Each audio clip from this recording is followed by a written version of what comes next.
Ontario hit 700 new cases for the first time ever yesterday. It's a total that surpasses even the peak number in April.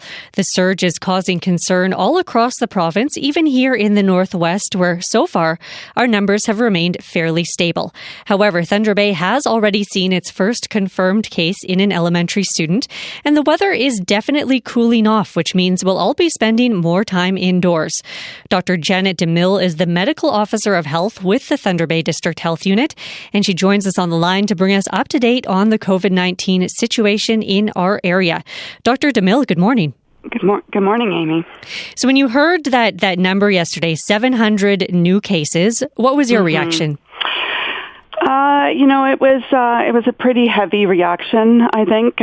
We had been watching, of course, what was happening in Ontario, and, the numbers were around 300, 400, and it did almost look like it was stabilizing, although, you need a bit of a longer view than just a few days. But so when it came across that it was 700, when it was sort of once again, very much in the GTA and Toronto and Ottawa, it certainly raised the level of concern that I have. And as you note, we are doing very well here, like I would say. We've done well throughout this pandemic, but if the numbers are going up around us, that does put us at increased risk. Mm-hmm. Well, we are just a few weeks away from Thanksgiving. What are you advising people at this point about traveling or gatherings, at any sort of gatherings?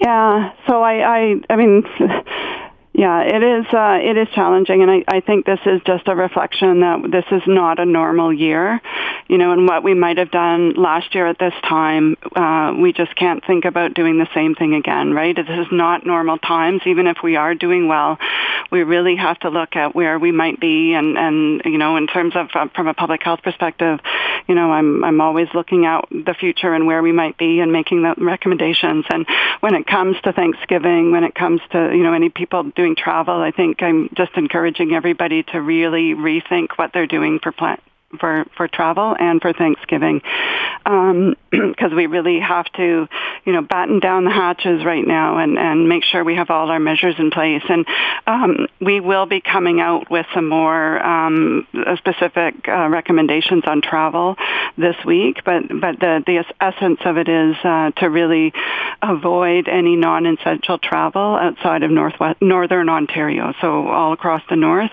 And so if you are planning travel outside, to really, consider whether it's essential or not, consider how you might be able to do something differently this year. That does impact Thanksgiving. And also looking at people who might be coming your way here, right? If people are coming from elsewhere, really looking at where they're coming from. And certainly our target areas are the GTA, Toronto and Peel notably, but the whole Greater Toronto area and the Ottawa region, and also Quebec. So unfortunately, Quebec in a number of its areas isn't doing very well. And we're also watching Winnipeg and Manitoba. And Winnipeg raised their alert level because of broader spread in that city. So if you're traveling east and west, you really need to be mindful about whether that travel is needed for you right now, and whether you could do things in different ways. Mm-hmm. Well, speaking of the fact that we do have those low numbers in our region, that we are doing well, it is, I think, easy to feel like the virus is not really here unless there is kind of a travel aspect. But to what extent do you think people should be operating under the belief that the virus is in our community, that it is here?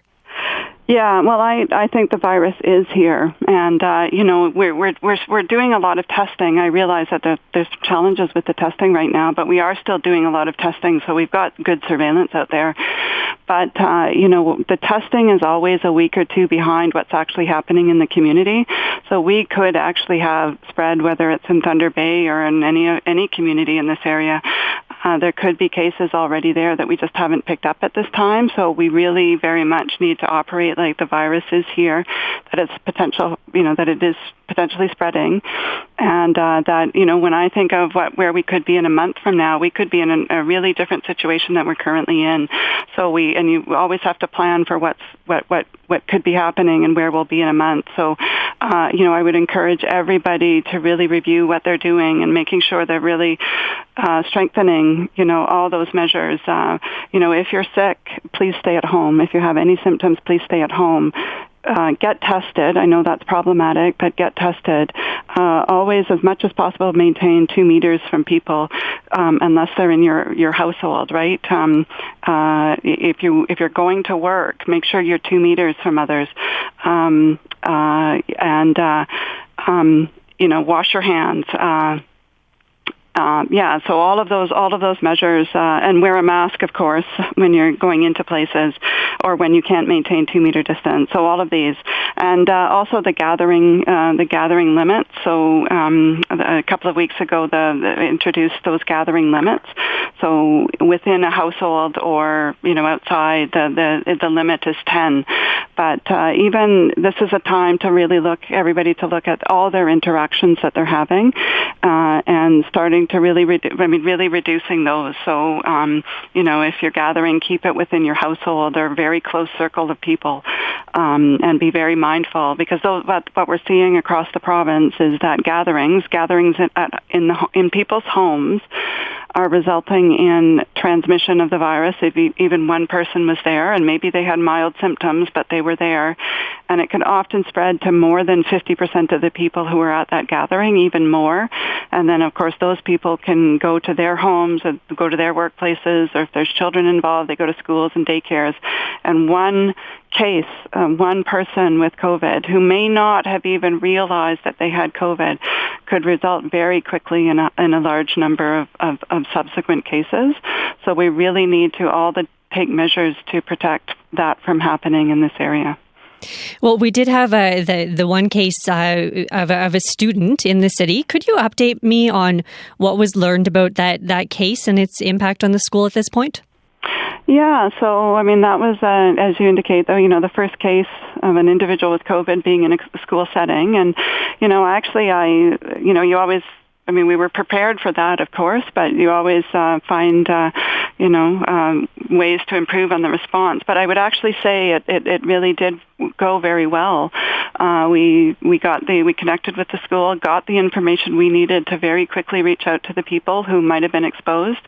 Went to the school the same day we got the result. I did a tour of where this particular class, this group of people were, and the school had really put in all the measures that they needed to do to really contain the virus if it was there and spread. And there's always opportunity. I think it's really important that we take advantage of when something like this happens, even though we don't want it to happen, of course, to always learn from that. And I think, we've learned, the school board has learned. And, I was on a teleconference yesterday with public health across the province where we were discussing schools and outbreaks in schools and really learning from that. So I think that's a very fundamental thing moving forward is, learning from what's happening and being able to adjust our actions based on what we learn here, but also what we're hearing across the province. Well, will anything change based on what you learned from that case?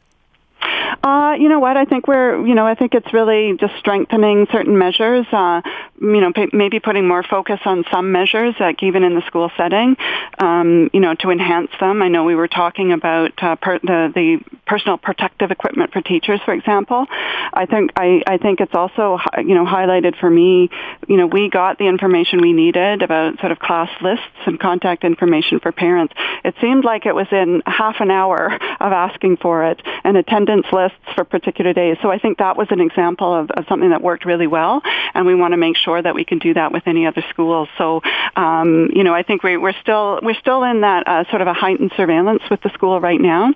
So, but I think at the end of this, we'll sort of have a debrief both internally from a public health perspective, but with the school and school board, and really, identify some of those lessons learned that we can apply elsewhere. Well, Dr. DeMille, so much to talk about. I really appreciate your time this morning. Thank you very much, Amy. Thank you. Dr. Janet DeMille is the Chief Medical Officer for the Thunder Bay District Health Unit.